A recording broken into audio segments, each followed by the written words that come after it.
What's up, you guys? Sean Ross Sapp, Fightful.com. Here with the name you know. Take two, we've had some tech issues, but I've watched this guy across Ring of Honor, Impact, TNA, New Japan, so many places. Now I got a fly buzzing around my head because why not? We got Alex Shelley here, who's now going to be in MLW doing the Opera Cup, a stacked roster for this tournament. Starts off the first weekend in Philly, or first weekend of October in Philly, culminates the first weekend of November in Philly. Alex, how you doing? Doing well, man. Better than you, maybe. A comedy of errors. I spent 13 hours at an airport yesterday, so I'm just good to go. Oh, yeah. Got this fly buzzing around my head. What the heck? What are we doing here? But as I mentioned, MLW, is this your first time ever working MLW? Yeah, it is. And, I've been a fan of MLW since, 2002, 2003. Yeah. Like, when I was starting out, MLW in its first incarnation was just so cool because it was so different at the time. And how does that deal come together? Like, does somebody who specifically reaches out to you and says, hey, let's make this work? MLW front office reached out probably a while ago, maybe almost 2 years ago. Oh, nice. And it just never really matched up time-wise. But now it seems like a pretty good fit. And the people that are set for this show, like there's a lot of people that, quite frankly, like there's comparisons drawn to you. Lee Moriarty, when I first saw him work, I was like, there's a lot of Alex Shelley in him. And probably no shocker, when I talked to Lee Moriarty, he's like, oh, Alex Shelley is responsible for me getting a lot of looks by a lot of people. When you see this type of roster, you're facing TJP, for example, and you see what they can do, does that get you excited at this point? You've worked with a who's who, and you are a who's who at this point. Yeah, and I think what really kind of gets me most interested in the tournament itself is the fact that really, truly, there's a couple aberrants, but most of these guys are excellent technical wrestlers. Yes. And I feel that's something that's kind of coming full circle right now. We're kind of seeing a revitalization of it amongst all the companies. So for me to be able to test myself against a lot of these guys in singles competition, a lot of them, even though I've crossed paths with them, I've never wrestled them one-on-one, is very exciting. And I mean, like I mentioned, TJP, he's like the level of work that we see him doing now compared to when he started in TNA years ago. Like it's through the roof. And I remember the first time that I saw your work in TNA, I was expecting it to be the standard X Division, high flying, fast paced, and you added this grounded effect to it that I came to adore. It was a contrast that fit because you could still do all that other stuff. And now it's commonplace. It wasn't as much then, but now this is a tournament that's full of talent like that. Like Lee Moriarty is capable of doing almost anything physically. When you see for example, the leaps he's made, what does that mean to you personally as someone who has championed him for a lot longer than other people have? I think we had our first singles match about 2 years ago. It'll be 2 years in November. And I remember seeing him for the first time wrestle Trey Lamar at AIW, and I thought, man, he's really good. Both of them are very good. Yeah. And that was a guy that I told AIW management that I wanted to wrestle at some point. So that happened shortly thereafter.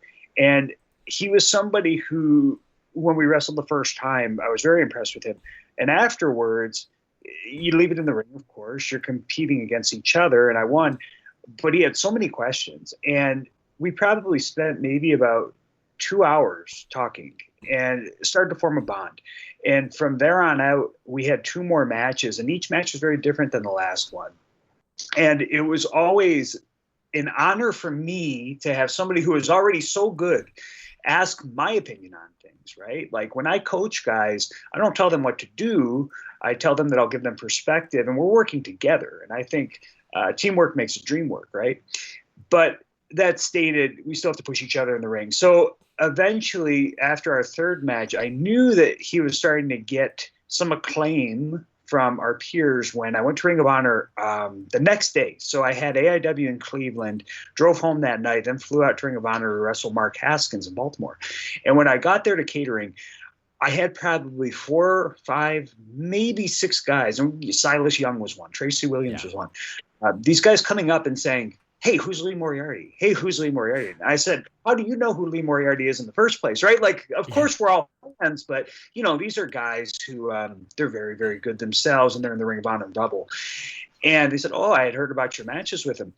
And that's when I realized, wow, so going toe-to-toe with somebody like that helps both of us immensely, right? Because that helps keep me sharp. And that's why I like the indies. I love independent pro wrestling in the U.S. because I feel like it truly is the most challenging environment you can possibly be in. And I don't think it's easy to explain to people who haven't done it. But imagine just getting to a venue. You've sat in the car for 4 hours, and you get there an hour and a half before your match, and you have to warm up and change, and then like mentally prepare for all these things, and then still wrestle and win, and then drive another 3 hours and maybe sleep or maybe not, and do it again, like for a weekend, right? And I think that's just so cool. And Lee's done that for years. Like, he had the most matches at the Collective in Indiana last year.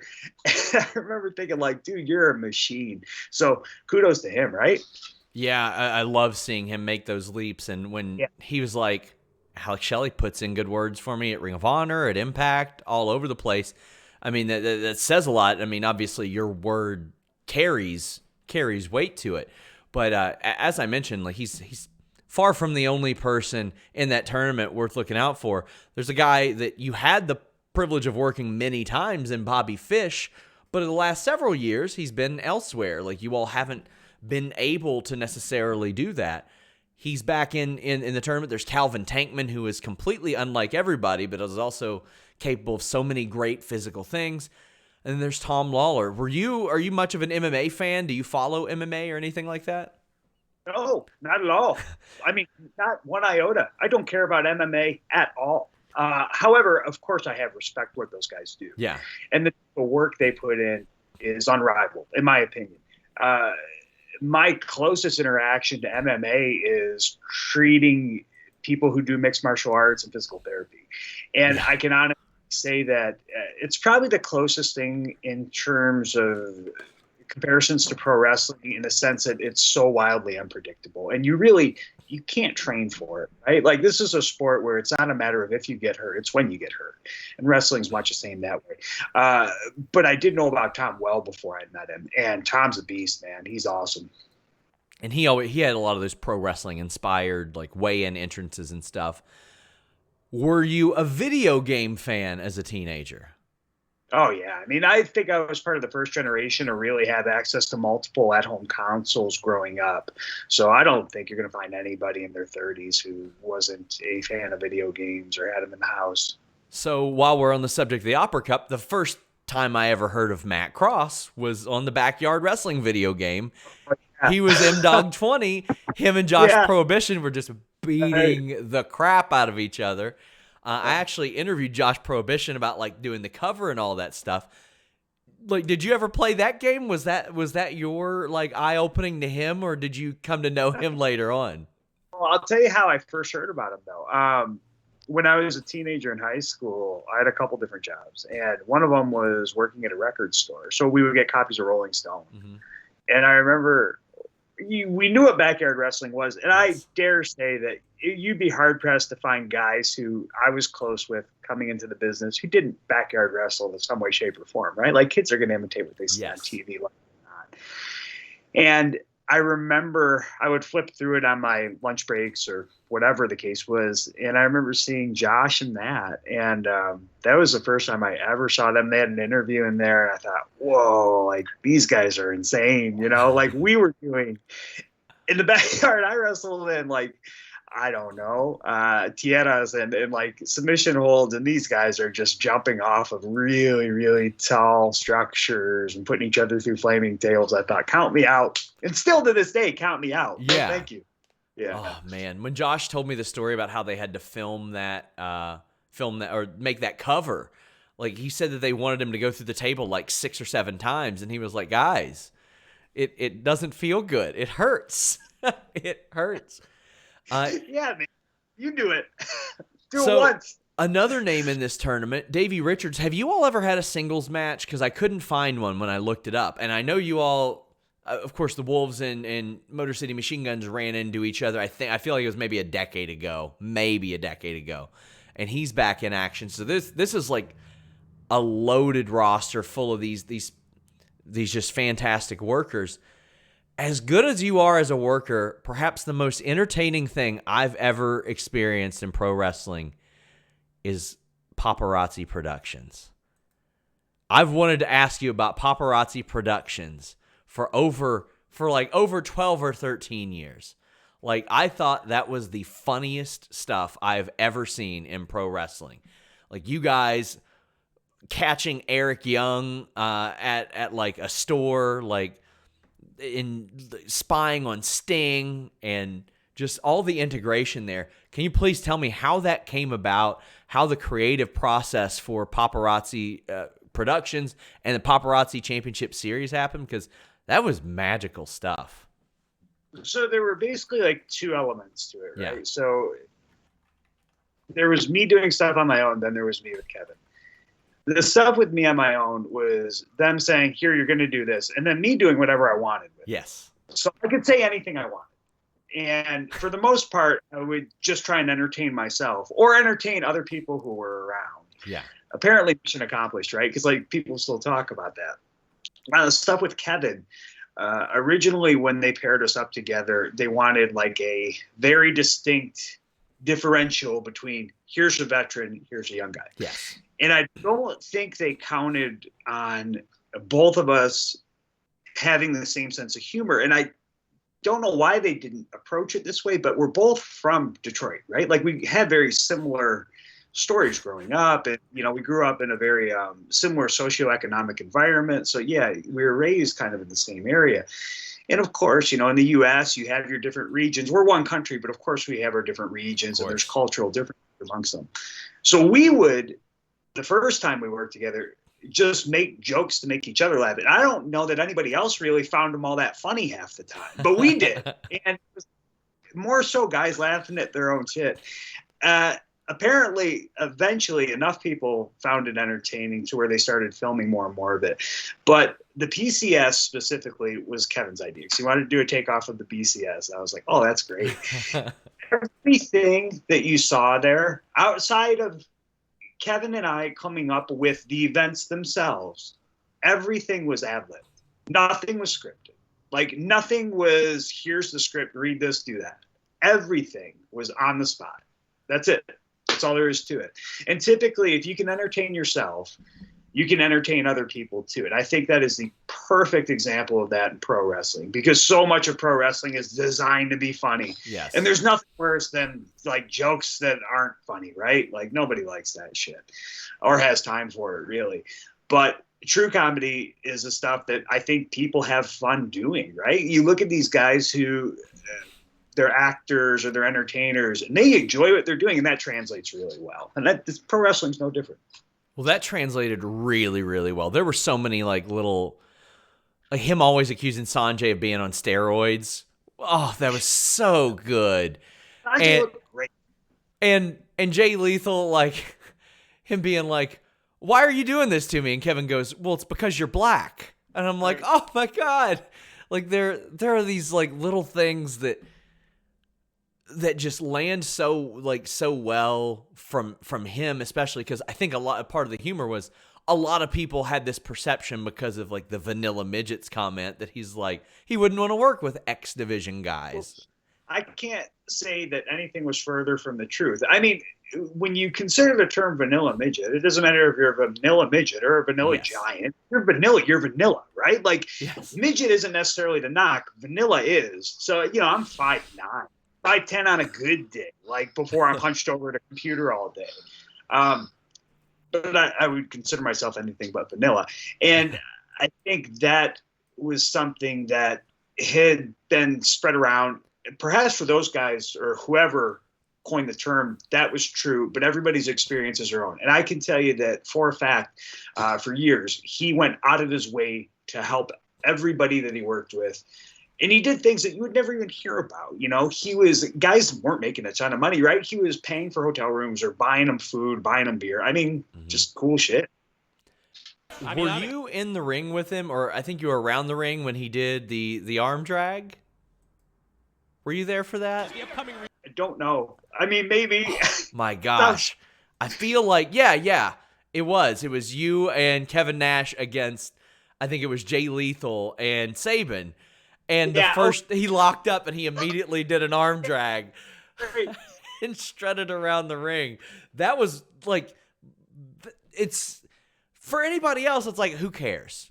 Who cares? But it's Kevin Nash doing it. And I think one of my favorite segments there was the training segment where you're teaching him to be an X Division wrestler. Oh, of course, yeah. And he's like, well, I've been working on something that, like, into my pool with like 2 or 3 flips.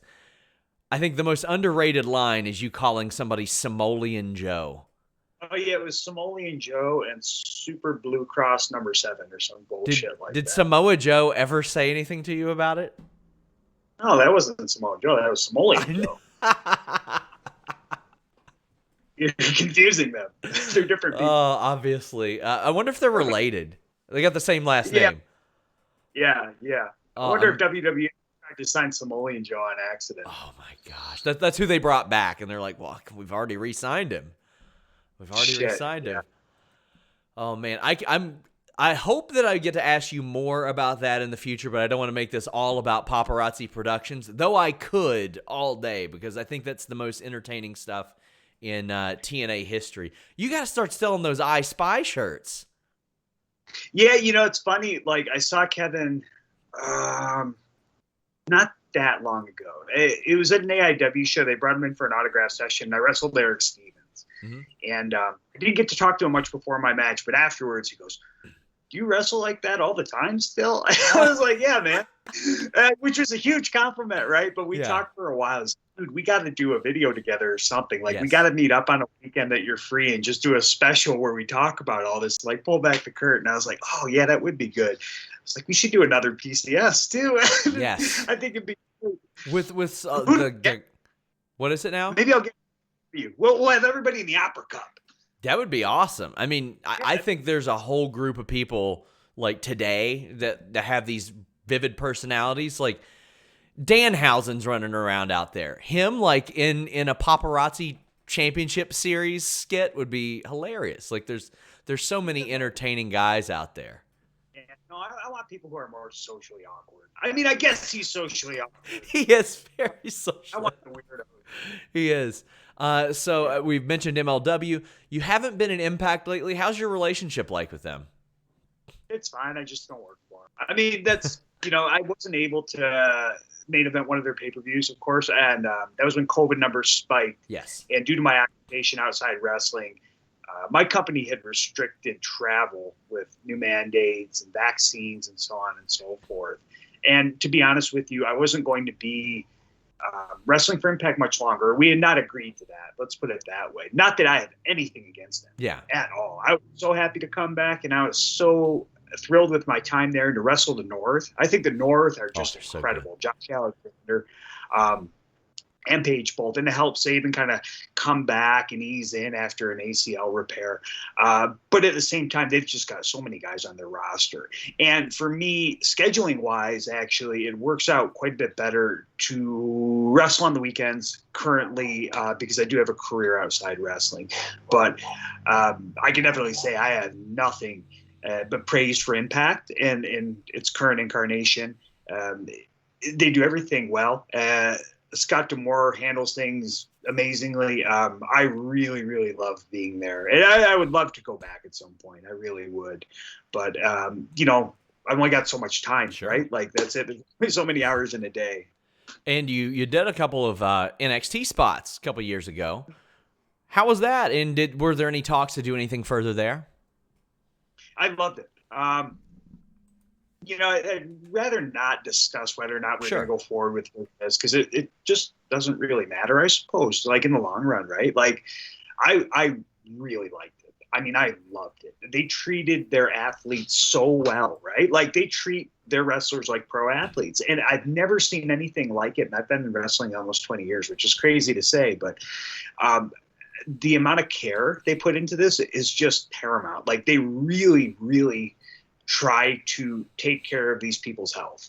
And that's something that I had never been witness to, and I hope that's a change going forward. And I love teaming with Kushida. I love the time splitters with all my heart. I think things might have been different, though, had the pandemic not happened. For me personally, I really had to take a good hard look at whether or not I wanted to go full bore into wrestling or keep my medical career, and I couldn't do both. I just couldn't. At the same time, anything that was entertainment related, economically speaking, took a huge hit, and is still recovering. And financially and just mentally, I thought, you know what? If you're not sure of something, one of the best things you can do is do nothing at all. Just kind of sit on it for a little while. So I just kind of waited, and in doing so, of course, the opportunity for Impact came back, right, to work with Saban. So I got to reform the Machine Guns, and I was so happy I did that.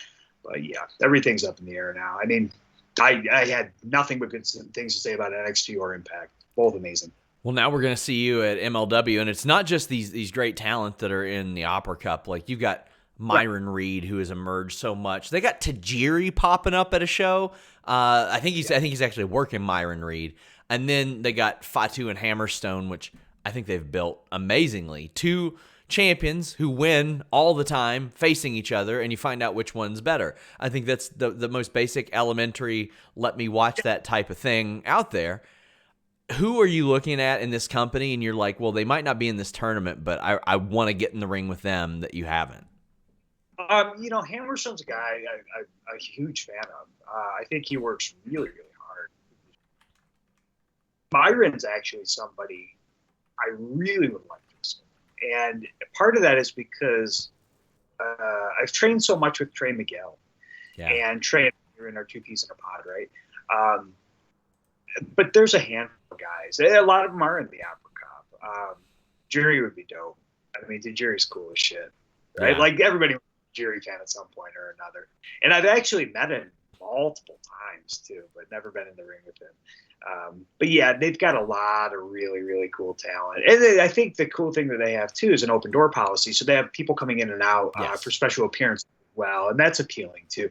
For me, I get most excited about technical wrestling these days. And that's not to say they have to be a technical wizard or anything like that. Like, I don't think anybody would consider Myron Reed that, for example. He's ultra talented in other ways. But I really like wrestling, like younger guys who are going to push me to know that I can still keep up, if not eat them up. One of the greatest compliments I got was after I wrestled Trey Lamar, who's like a younger guy, right? He said it was like wrestling Wolverine. It's like, dude, he just keeps coming. I was like, oh, man, can I get that in writing? Or maybe like a sweet tattoo on my back, low back, right? Yeah, I love... Low back. You didn't catch that one, dude. Oh, gosh. Yeah, that'd be a poor one. Oh, man. Well, that's one of the things I love about the roster. Like, one week you might be against these Opera Cup guys, and then it's like, well, next week you might face Savio Vega or L.A. Park. And... Yeah. They've just got so many guys who are just so eclectic. But that's what drew me to MLW 20 years ago, too. Watching Sabu versus La Parka, or the Far East Connection versus Chris Daniels and the Maximos. Like, those matches were like, whoa, man. Like, I never thought these guys would wrestle. That's one of the things I like about MLW, too. Like, they've got, like, almost everybody in their video library somewhere. Like, somebody... Like, so many people have come through MLW at some point, even in the old iteration back in the early 2000s, like you had mentioned. So I'm really excited to see you joining the fold there. Of course, guys, make sure you check out those tapings, MLW Fightland, the first weekend of October. And then the Opera Cup, I think, finishes up the first weekend of November. Alex Shelley, I want to thank you so much. This is an interview I've been after for a very long time, and hopefully we get to speak again because there's so much I want to bend your ear about. Oh, cool, man. I hope I lived up to your expectations. Of course you did, except for the lower back joke. I mean, that's the only one. Yeah, sorry to catch that. That's the only one. Guys, check it out, MLW. They are on a wealth of platforms. It is very easy to watch their show, and let me tell you, beyond an easy watch, it is a must-watch every week. Check out Fusion. Until next time, guys, we're out.